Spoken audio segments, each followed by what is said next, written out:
예레미야 29장 10절에서 13절까지의 말씀.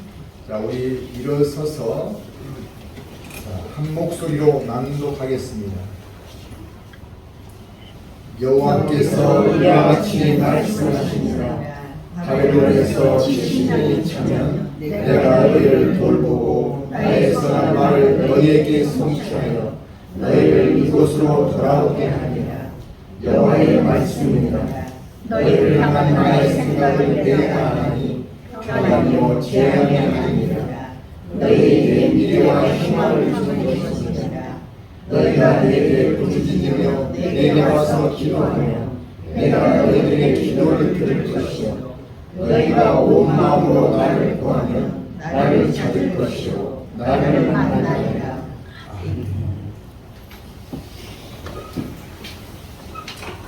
사랑의 하나님 아버지, 오늘도 주시는 말씀을 붙들게 해주시고 하나님 사랑 안에 거해서 하나님께 영광 드리는 인생을 살게 해주시옵소서.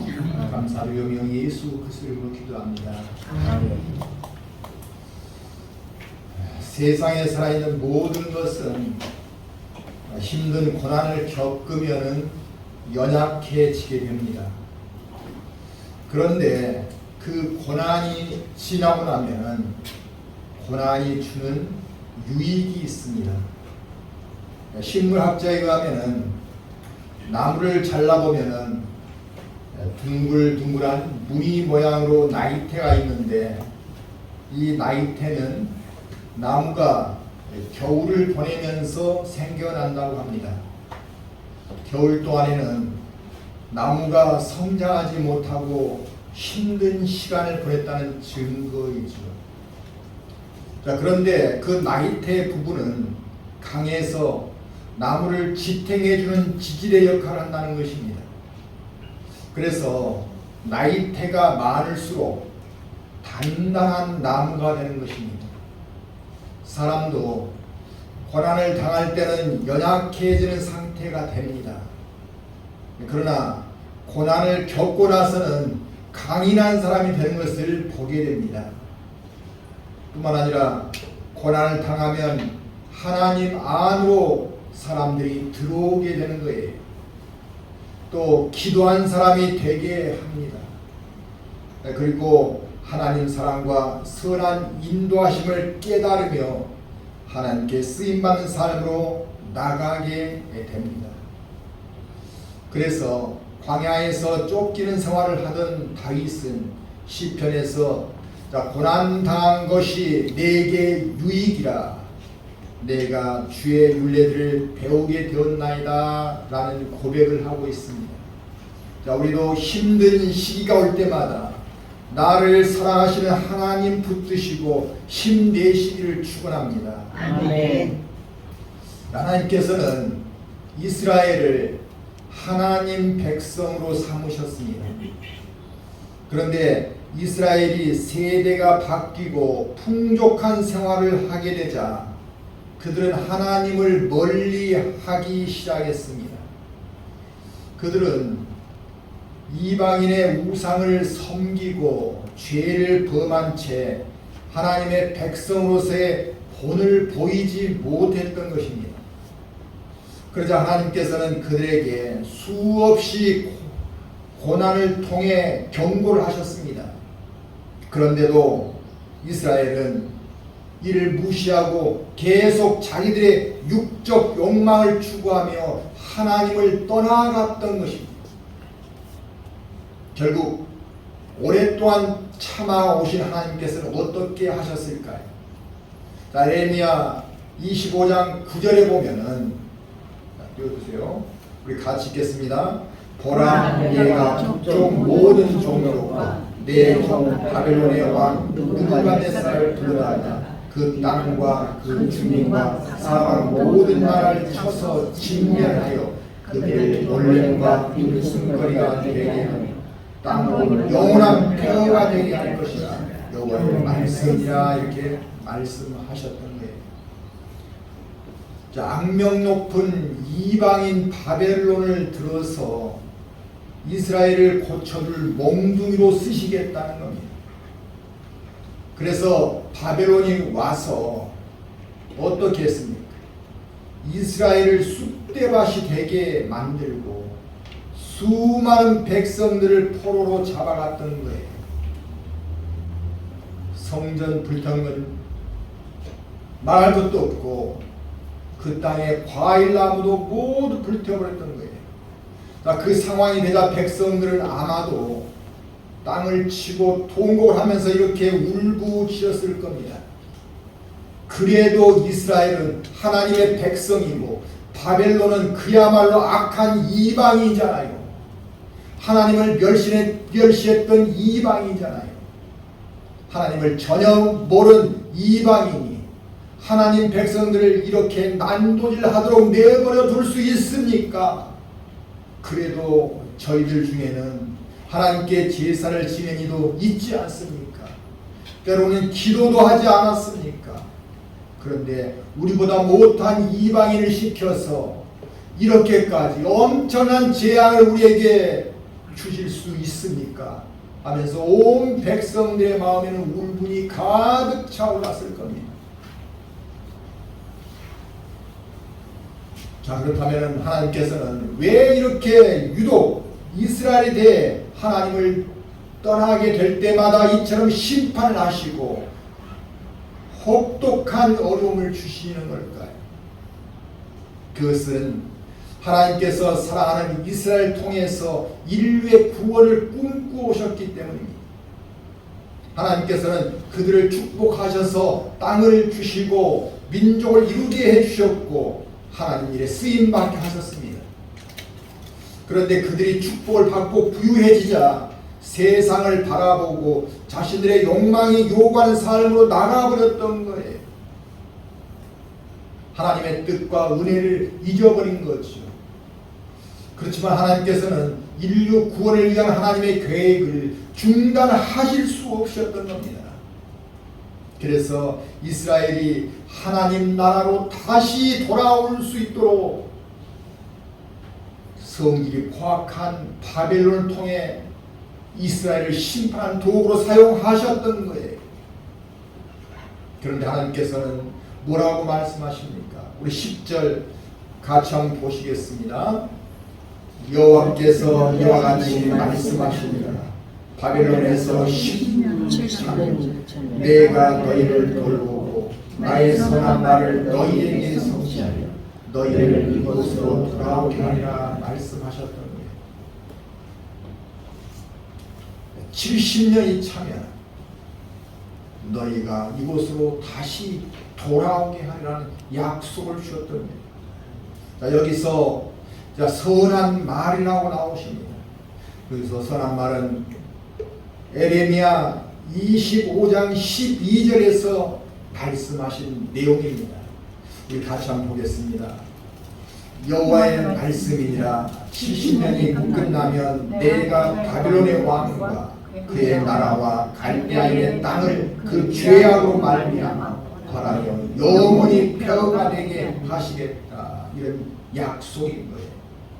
하나님께서는 이스라엘의 죄악을 바라보시고 다시 하나님 안으로 돌아오는데 70년의 고난이 필요하다고 생각하셨던 겁니다. 그리고 그 고난의 세월들이 다 차면은 이스라엘이 고향으로 돌아오게 해주고 반면에 악한 일을 했던 바벨론을 심판하시겠다고 말씀하시고 있는 거예요. 자, 그 약속은 어떻게 되었을까요? 정확히 70년 후에 인류 역사 안에서 이루어졌습니다. 바벨론은 페르시아에게 멸망하고 이스라엘 사람들은 귀향할 수 있게 되었던 거예요. 하나님께서는 약속을 절대로 잊으신 분이 아니십니다. 하나님께서 약속을 해놓으시고 약속을 버리신다면 누가 하나님을 믿겠습니까? 하나님 약속은 절대로 변하지 않습니다. 오직 우리 인간들이 하나님과의 약속을 지키지 않는 거죠. 인간들이 세상 바라보다가 세상 것만이 눈에 들어오니까 이제 하나님이 안 보이게 되는 거예요. 그래서 하나님과 교제가 끊어진 상태가 되어서 우상을 섬기기도 하고 또 죄를 범하기도 하는 겁니다. 그러나 하나님은 어떤 일이 있어도 인간 구원을 위한 계획을 멈추실 수 없다는 것입니다. 그 구원의 사역을 이루시기 위해서 하나님이 직접 인간 역사에 개입하셨던 거예요. 그래서 죄에 빠진 이스라엘을 회개시켜서 다시 하나님의 백성의 자리로 돌아오게 하셨던 겁니다. 하나님께서는 그들을 통해 세상에 있는 영혼들을 하나님께로 인도해 나가야 하기 때문이죠. 언약의 백성은 하나님의 심부름꾼이기도 하지만 하나님의 사랑과 축복을 받는 자들입니다. 하나님께서는 그들을 통해 하나님 일을 맡기시기 위해 이스라엘을 정결하게 만드십니다. 그들이 정결해야 세상 사람들을 하나님께로 인도할 수 있는 제사장 나라가 될 수 있기 때문이에요. 정결하지 않다면 하나님을 어떻게 나타내는 사람이 될 수 있겠습니까? 또 어떻게 다른 영혼들의 심령을 만져줄 수 있겠습니까? 그래서 그리스도인들도 항상 하나님 앞에서 자신을 돌아볼 수 있어야 합니다. 우리 역시 하나님의 자녀이고 천국 시민이지 않습니까? 내가 하나님 자녀답게 깨끗한 삶을 살아가고 있는가? 내 마음이 삐뚤어져 있지 않는가? 내가 거룩하신 하나님과 함께 동행하는 삶을 살고 있는가? 혹시 내 마음이 분노로 차 있지 않는가? 마음이 혹시 남을 속이고 있지는 않는가? 그리스도인들은 항상 이것들을 점검해야 되는 것입니다. 만일 하나님 앞에 서는 것이 부끄러워질 때가 있다면 즉시 그리스도께 나아가 회개를 통해 정결함을 회복해야 합니다. 우리가 구원을 입은 자답게 정결한 삶을 통해 하나님께 나아갈 때 하나님께서는 우리를 기뻐하시고 하나님 일에 쓰이게 되는 거예요. 아울러 하나님의 축복이 우리가 있는 곳마다 임하게 될 것입니다. 이 축복은 한 번으로 끝나는 것이 아니라 시마다 때마다 계속해서 우리 앞에 부어지게 될 것입니다. 그런 만큼 하나님께서는 우리에게 당연히 기대를 가지고 계십니다. 이 땅을, 이 지역을 하나님 나라로 바꾸는 일을 우리에게 맡겨 놓으셨기 때문이에요. 그러나 우리가 세상을 바라보고 깨끗한 삶을 살지 못할 때는 하나님 자녀로 되돌리기 위해 고난도 주신다는 사실을 잊지 마셔야 합니다.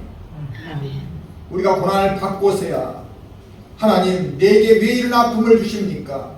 하나님 왜 이러십니까? 그러한 일들이 없으시기 바랍니다. 오히려 하나님과 화목할 때부터 하나님의 뜻이 우리 안에 이루어지게 하시옵소서 하는 간구를 드리며 항상 하나님께서 기뻐하시는 삶으로 나아가셔서 하나님의 축복을 받는 하나님의 귀한 자녀들이 되시기를 축원합니다. 아멘. 하나님을 떠난 이스라엘은 엄청난 재앙을 겪었지만 그 재앙을 주심은 하나님 안으로 다시 부르시는 하나님의 뜻이었던 거예요. 우리 11절 같이 보겠습니다. 여호와의 말씀이라 너희를 향한 나의 생각을 내가 아나니 평안이요 재앙이 아니니라 너희에게 미래와 희망을 주는 것이니라. 하나님께서는 내가 너희를 향한 나의 생각을 안다 이렇게 말씀하세요. 하나님 생각 즉 뜻은 이스라엘의 고난은 재앙을 주기 위한 목적이 아니라 오히려 이스라엘에게 미래와 희망을 주기 위한 것이라고 말씀하고 계시는 거예요. 다시 말하면 재앙을 주심은 이스라엘이 다시 언약 백성의 자리로 돌아오게 하려는 하나님의 뜻이라는 것입니다. 그 고난을 통해 하나님과 화목을 이루게 되고 축복받는 자가 되어서 하나님 일에 쓰임받게 될 것이라는 말씀인 거죠. 고난 가운데 있을 때는 누구든지 하나님의 부르심이라는 것을 빨리 깨닫기를 바라는 마음이 들어 있습니다. 이렇듯 우리도 힘들어지는 상황이 올 때는 하나님 안으로 들어와서 심령을 하나님으로 채우시기 바랍니다. 아멘. 그럴 때 우리의 삶은 하나님이 주시는 평안으로 회복될 수 있습니다. 아멘. 우리는 어떤 것으로도 진정한 평안을 채울 수가 없습니다. 아무리 부자가 된다고 해서 그 돈이 우리를 평안으로 채울 수 없는 거예요. 재벌들의 가정도 깨어지고 마약을 하다 적발되고 정신적으로 매우 힘들어하는 것을 언론들을 통해서 우리는 보지 않습니까? 진정한 평안은 오직 나와 하나님 간의 샬롬이 이루어졌을 때 비로소 얻을 수 있는 것입니다. 아멘. 하나님 사랑 안에서 천국을 확신하는 사람이 되어질 때인 거예요. 그래서 인생의 허무와 죽음까지도 뛰어넘게 해주는 것이 하나님과 나 사이의 화목인 것인 줄로 믿으시기 바랍니다. 아멘. 그 화목에서 오는 지속적인 평안은 우리에게 절대적으로 소중합니다. 그 평안은 우리 삶의 전반에 영향을 미치게 되기 때문인 거예요. 우리 심령이 평안해야 우리 가정도 평안할 수 있습니다. 뿐만 아니라 우리 영이 강건해야 마음도 건강하게 되고 마음이 건강해야 몸도 건강할 수 있는 거예요.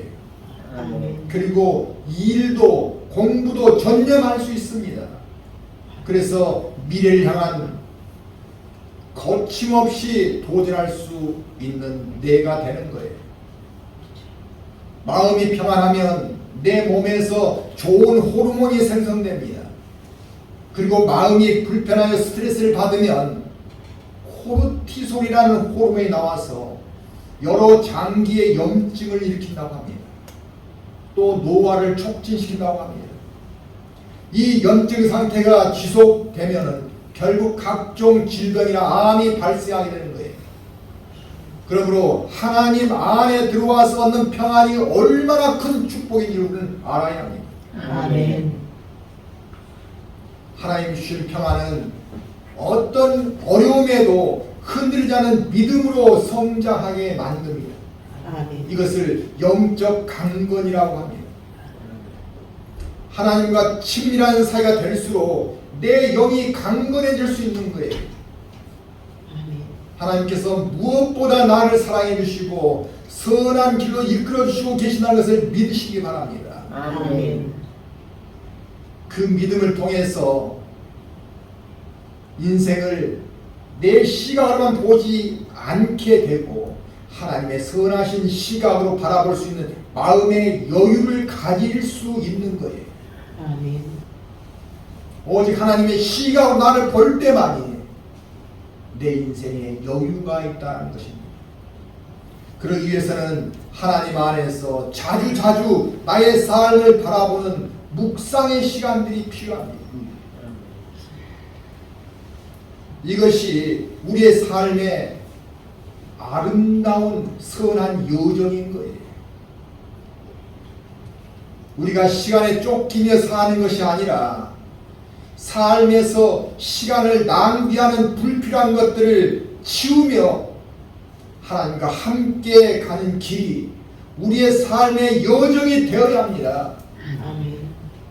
그 길을 걸어갈 때 우리 안에 하나님이 주시는 기쁨이 채워지는 거예요. 아멘. 나를 지극히 사랑해 주시는 하나님을 향해 나아가기 때문인 거죠.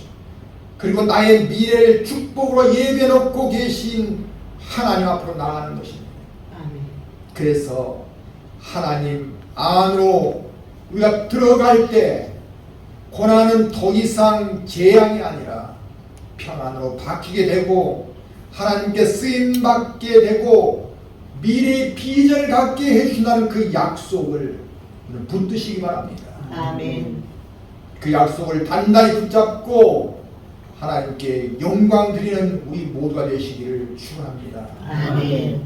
하나님께서는 우리가 고난 중에 있을 때 어떻게 하라고 말씀하고 있습니까? 우리 12절 다시 보겠습니다. 같이 읽겠습니다. 너희가 내게 부르짖으며 내게 와서 기도하며 내가 너희들의 기도를 들을 것이요, 이렇게 말씀하고 계십니다. 하나님의 약속을 정말로 믿는다면 너희가 지금은 고난 가운데 있을지라도 하나님께 기도하라, 기도하라 이렇게 말씀하고 계신 거예요. 아멘. 우리 역시 기도를 통해 하나님 그 고난을 주심은 우리에게 하나님을 진정으로 찾게 하시기 위함이셨군요. 그 고난은 우리에게 재앙을 주시기 위함이 아니라 결국 평안을 주시기 위함이셨군요. 그 고난은 우리에게 더욱 복된 미래와 희망을 붙잡도록 하시기 위함이셨군요. 라고 깨닫게 해주시고 하나님 뜻을 향해서 기쁘게 갈 수 있다는 것입니다. 아멘. 그래서 하나님과 깊은 교제 가운데 살게 되면은 하나님의 뜻이 우리 삶의 지향점이 되어질 수 있는 거예요. 자, 그렇다면 우리에게 인생에 살면서 가장 큰 축복이 있다면 그 축복이 무엇일까요? 그것은 하나님을 확실하게 만나는 것입니다. 아멘. 우리 13절 같이 읽겠습니다. 너희가 온 마음으로 나를 구하면 나를 찾을 것이요 나를 만나리라. 하나님께서는 하나님을 구하고 찾는 자에게 만나게 해주신다고 약속하십니다. 우리가 간절히 하나님을 열망하며 기도와 말씀으로 교제해 나갈 때 하나님을 반드시 만나게 될 줄로 믿으시기 바랍니다. 아멘. 하나님을 만나는 것은 사람마다 여러 가지 체험으로 나타납니다.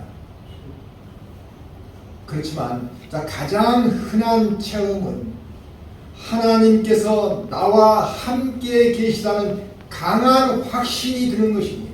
아멘. 그 확신이 올 때 우리는 하나님을 대면하는 삶을 살게 됩니다. 그리고 하나님께 쓰임받는 자로 나가게 되는 거예요. 하나님께서는 우리를 구원하시고 쓰시기 위해서 항상 만나주시길 원하시는 하나님이십니다. 아멘. 그 하나님과 함께하는 삶보다 더 큰 축복이 있을까요? 우리를 가장 사랑하시고 선함으로 이끌어주시는 그 하나님을 우리가 함께할 때 우리는 가장 큰 축복을 받는 자가 되는 겁니다. 아멘. 자, 그것을 알 때 우리는 하나님 정말로 저를 구원해 주시기 위해서 예수님이 십자가에서 피를 철철 흘리시면서 죽어주셨군요 하는 고백이 저절로 나오게 되는 것입니다. 다른 것을 부러워할 것이 아니라 하나님을 진정으로 만나는 것을 부러워하시기 바랍니다. 아멘. 그런 우리라면 내게 부족함만 바라보지 마시고 또 아프게 하는 것만 바라보지 마시고 또 슬프게 하는 것만 바라보지 마시고 하나님께서 지금까지 나에게 선물로 주셨던 것을 바라보시기 바랍니다. 아멘. 나에게 정말 좋은 부모 주셨고 나에게 좋은 형제 주셨고 나에게 좋은 자녀들 주셨고 나에게 좋은 일터 주셨고 따지고 보면 하나님께서는 나에게 만복을 주셨던 것입니다. 아멘. 뿐만 아니라 예수님까지도 내어주셨고 천국까지도 우리에게 유업으로 주셨습니다. 아멘. 이것들을 세어보면 우리는 감사로 살아가지 않을 수 없는 것입니다. 우리는 믿음을 더욱 견고히 할 수 있도록 삶에서 감사의 조건들을 매일 찾아내시기 바랍니다. 아멘. 그러면 내가 변합니다. 내가 변하면 상대가 변합니다. 상대가 변하면 가정이 변하고 상대가 변하면 일터와 사회가 변하게 됩니다. 그래서 우리의 미래는 희망이 되는 거예요. 우리는 하나님 언약의 자녀들이 되어서 하나님의 뜻을 품는 믿음으로 살아가며 하나님의 선하신 뜻이 우리 안에서 이루어지게 되기를 주님의 이름으로 축원합니다. 아멘. 기도하겠습니다. 우리를 항상 사랑해 주시는 하나님 아버지, 우리가 고난 가운데 있을지라도 기도하게 하시고 미래와 희망을 약속해 주시니 감사드립니다. 우리의 삶이 항상 하나님을 붙잡는 삶으로 나가게 해주시고 하나님 은혜에 감사하는 심령으로 살아가게 해주시옵소서. 아멘. 무엇보다 우리가 정결한 삶으로 나가게 해주시고 하나님 뜻을 받들어서 하나님 일에 귀하게 쓰임받는 되어 축복받게 하여 주시옵소서. 아멘. 그래야 하나님께 영광 드리는 우리 되게 하여 주시옵소서. 아멘. 감사드리며 우리 주 예수 그리스도 이름으로 기도합니다. 아멘.